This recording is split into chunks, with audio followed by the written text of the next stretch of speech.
నమస్తే అండి, welcome to our channel. నమస్తే సార్. నమస్తే అమ్మా. ఇప్పుడు ఒక డాక్టర్ అవ్వాలి అంటే కంపల్సరీ సర్టిఫైడ్ అయ్యి ఉండాలా? డెఫినెట్గా అమ్మా, అది లీగలైజ్డ్ సర్టిఫికేట్ అనమాట. వితౌట్ సర్టిఫికేషన్ ఒక డాక్టర్ అవ్వచ్చా? ఇంపాసిబుల్. ఏమైనా దానికి ఏమన్నా లీగల్గా ఏమైనా ప్రాబ్లమ్స్ అది ఉంటాయా? డెఫినెట్గా ఉంటుందమ్మా. ఇప్పుడు అదే జరుగుతుండేది మన తెలంగాణలో. ఇప్పుడు మనకి కొత్తగా ఇది వచ్చిందనమాట, మన తెలంగాణ మెడికల్ కౌన్సిల్. వాళ్ళు ఏ ప్రామిస్తో వచ్చారు అంటే, ఊళ్ళల్లో ఉన్న ఈ క్వాక్స్ అంటే ఎవరైతే రికగ్నైజ్డ్ కాకుండా దొంగ సర్టిఫికేట్ కూడా ప్రాక్టీస్ చేస్తున్నారో వాళ్ళని మొత్తం ఎరాడికేట్ చేస్తాం అనే దాంతో ప్రామిస్తో వచ్చారనమాట. అట్లాగే వాళ్ళు చాలా కష్టపడుతున్నారు. చిన్న చిన్న వాళ్ళకి వెళ్ళి ఆర్ఎంపీస్ అంటారు కదమ్మా, క్వాక్స్, వాళ్ళకంతా వాళ్ళని సీజ్ చేయడము, వాళ్ళకి నోటీసులు ఇవ్వడము అని చేస్తున్నారనమాట. సో ఇది జరుగుతూ ఉంటుంది. కాకపోతే మన ఇండియాలో చట్టం అనేది ఎలా ఉంటుందని మనందరికీ తెలుసు అనమాట. అంటే కొంతమంది పూనుకుంటేనే ఇది జరుగుతుంది. ఇప్పుడు ఎటువంటి సర్టిఫికేషన్ లేకుండా విఆర్కే గారు 2 కోట్ల సవాల్ అని చెప్పేసి, అంటే ఇంతకుముందు ₹1,00,00,000 అన్నారు, ఇప్పుడు 2 కోట్ల వరకు వచ్చారు కదా.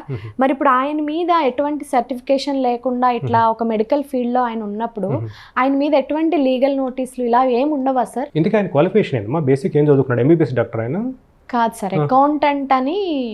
ఇది బీకామ్ చేశారు. అవును సార్. అంటే ఇప్పుడు డెబిట్లు క్రెడిట్లు వేస్తారు వాళ్ళే అనుకుంటా. Okay okay, financial statements. Okay okay. So దానికి దీన్ని కన్ఫ్యూజ్ అయినట్టున్నాడు ఆయన. ఆయన ఏజ్ ఎంత అండి? నాకు తెలియదు, నిజంగా అడుగుతున్నాను. నియర్ 60 + 66 అట్లా ఉండొచ్చు. ఓకే ఓకే, నాకు అర్థమైందమ్మా ఇప్పుడు పొజిషన్. మామూలుగా ఏంటంటే మన దగ్గర పేషెంట్స్ రకరకాలుగా వస్తుంటారు అనమాట. డయాబెటీస్ కావచ్చు, థైరాయిడ్ కావచ్చు, బీపీ కావచ్చు, అన్నీ కావచ్చు. 60 ఏళ్ళు దాటిన తర్వాత కొంతమంది మతిమరుపు వస్తుందన్నమాట. ఓకే. మతిమరుపు వచ్చిన తర్వాత వాళ్ళు ఏందని వాళ్ళు మర్చిపోతారు. ఓకే. సో 60 ఏళ్ళు దాటినప్పుడు మేము వాళ్ళని ఎగ్జామిన్ చేస్తాం అనమాట, న్యూరాలజీ ఎగ్జామినేషన్. ఏదైనా మతిమరుపు ఉందా, లేకపోతే డబ్బులు పోగొట్టుకుంటున్నారా, లేదు వాళ్ళ గురించి వాళ్ళు ఎక్కువ అనుకుంటున్నారా, లేదు వాళ్ళకి ఇంకేమైనా ఆలోచనలు వస్తున్నాయా, ఎవరో వచ్చి వాళ్ళు అంటున్నారని అనుకుంటారు. అంటే హెల్యూసినేషన్స్ అంటాం అనమాట. అనుకున్నట్టు వాళ్ళు ఫీల్ అవుతుంటారు. సో ఇటువంటి ఉన్నాయనుకోండి, డెఫినెట్గా వాళ్ళకి మనం న్యూరాలజిస్ట్ దగ్గర పంపిస్తాం. లేదు అంటే వాళ్ళకి ఎంఆర్ఐ స్కాన్ తీస్తాము. నిజంగా ఇటువంటి భావాలు ఉంటే డెఫినెట్గా ఫస్ట్ ఆయన న్యూరాలజిస్ట్ని సంప్రదించాలి, లేకపోతే ఎంఆర్ఐ స్కాన్ అన్న తీసుకోవాలండి. తీసుకున్న తర్వాత ఇటువంటి మాటల గురించి మనం డిస్కస్ చేద్దాం. సార్, ఇప్పుడు ఎటువంటి అంటే ఒక డిగ్రీ లేకుండా ఆయన అంత పబ్లిక్గా సవాల్ విసురుతున్నాడు అంటే అసలు ఏంటి సార్ పరిస్థితి ఇది?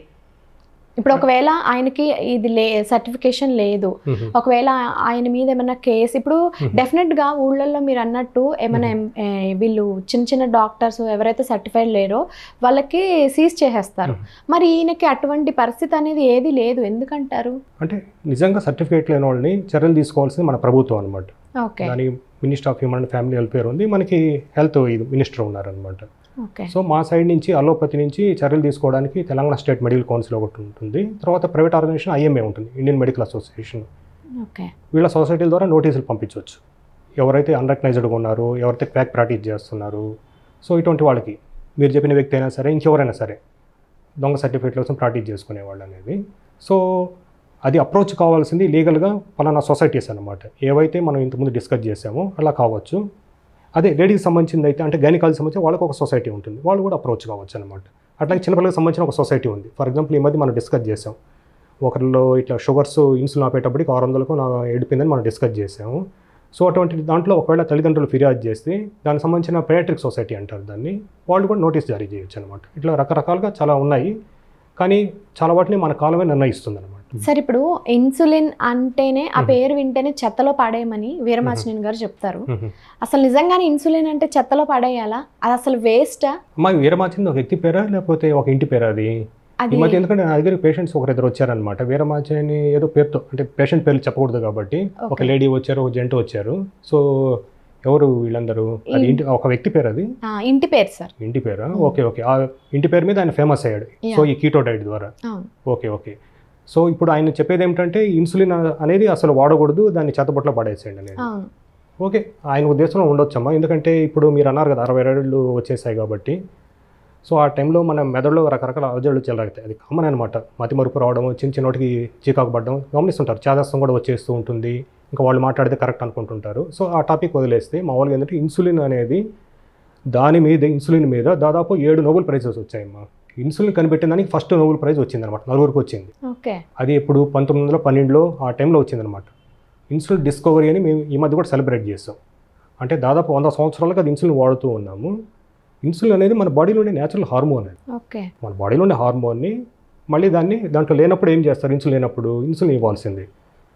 దాన్ని టైప్ 1 డయాబెటీస్ అంటారు. టైప్ 2 అంటే ఇచ్చిన ఇన్సులిన్ పనిచేయకుండా పోవడం, దాన్ని ఇన్సులిన్ రెసిస్టెన్స్ అంటారు. సో దానికి మనం ఏమి ఇస్తాము, ట్యాబ్లెట్లు, డైట్, ఎక్సర్సైజ్ వీటి ద్వారా మనం చూస్తుంటాం అనమాట.